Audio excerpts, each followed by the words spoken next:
अस्सलाम वालेकुम दोस्तों। दिसंबर 1347 में यूरोप का मौसम सर्द हवाओं से खुशगवार होता है और ब्लैक सी से लंबी दूरी तय करते हुए एक जहाज सिसिली पोर्ट पर पहुंचता है, जिसमें कुछ लोग और ताजिर सवार होते हैं।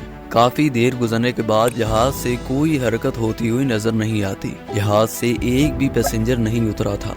लोग ये सब देखकर हैरान हो गए। इसके बाद पोर्ट पर मौजूद कुछ लोग जहाज के अंदर दाखिल होते हैं। जब ये जहाज के अंदर पहुंचते हैं तो वहाँ पैसेंजर्स का बुरा हाल होता है। वो सब जमीन पर लेटे हुए थे, जिनमें कुछ तो मर चुके थे और कुछ मौत और जिंदगी की लड़ाई लड़ रहे होते हैं। ये सब देखकर बाहर खड़े लोग बहुत हैरान होते हैं, लेकिन इनको क्या पता था कि यूरोप में कितनी बड़ी तबाही आने वाली है। अगले 10 सालों तक इस वबा ने आधे यूरोप को अपनी लपेट में ले लिया था। इस बीमारी का नाम था ब्लैक डेथ। आखिर ये बीमारी आई कहाँ से और इसका नाम ब्लैक डेथ क्यों?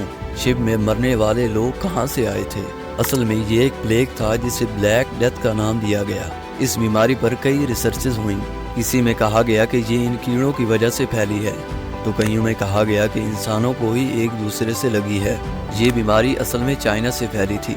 आप सोच रहे होंगे कि हर बीमारी की शुरुआत चाइना से ही क्यों होती है, जैसा कि कोविड-19, इसकी शुरुआत भी चाइना से ही हुई थी। उस वक्त टेक्नोलॉजी इतनी एडवांस नहीं थी, इसीलिए दूसरे मुल्कों में क्या चल रहा है इसका किसी को नहीं मालूम होता था। शुरू में इस बीमारी को द ग्रेट मोर्टेलिटी नाम से जाना जाता था, बाद में इसे नाम दिया गया ब्लैक डेथ। असल में ये बीमारी रैट्स की वजह से फैली थी। चाइना से एक शिप यूरोप जाने के लिए निकलती है।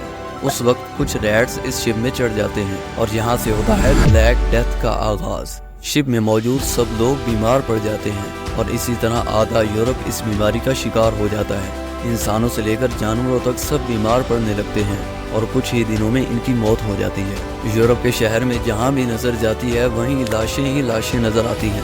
हर जगह लाशों के ढेर लगे होते हैं। 1350 तक यूरोप की 60% पॉपुलेशन इसका शिकार बन चुकी थी। इस वक्त यूरोप की पॉपुलेशन करीबन 52 मिलियन थी।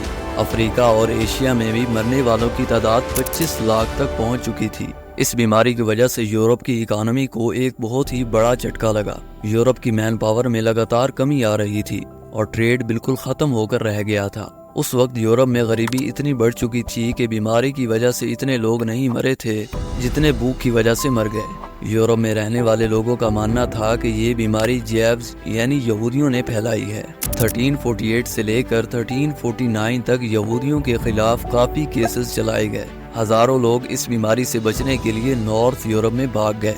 यूरोप के लोग इतनी बार मौत को देख चुके थे कि इनको अब मौत से डर ही नहीं लगता था। लोग यूरोप को छोड़कर जाने लगे। इस दौरान यूरोप में इस बीमारी पर काफी रिसर्च की गई और पता चला कि यूरोप में 2 टाइप के प्लेग फैले थे। नियोमोनिक, इसमें 3 दिन के अंदर अंदर पेशेंट की मौत हो जाती थी। दूसरा था ब्यूबोनिक, जिसमें पेशेंट की बॉडी पर लम्स निकल आते थे, जिसमें से पस और ब्लड आता था और पेशेंट की 5 दिन के अंदर मौत हो जाती थी। दूसरी टाइप यानी ब्यूबोनिक से लोग ज्यादा मरे थे। वबा के आने से पहले यूरोप के अंदर बहुत ही गुर्बत थी।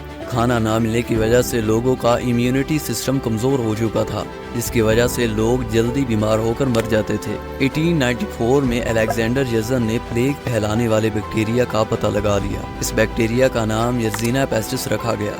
इसके बाद इस बीमारी से बचने के लिए वैक्सीन बनाई गई। इस वैक्सीन का इस्तेमाल करने के बाद भी काफी लोग मरने लगे। दोस्तों, यूरोप के अंदर ब्लैक डेथ को कभी नहीं भुलाया जा सकता। इसे दुनिया का सबसे बड़ा पॉपुलेशन डिजास्टर भी कहा जाता है।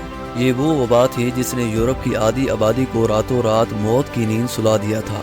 यूरोप के अलावा एशिया और अफ्रीका में भी काफी लोग मारे गए, लेकिन यूरोप में इस वबा का असर ज्यादा हुआ था। दोस्तों, अगर सफाई का ध्यान रखा जाए तो इन बीमारियों के फैलने के चांस काफी हद तक कम हो सकते हैं, जैसा कि कोविड-19 की वबा फैली थी।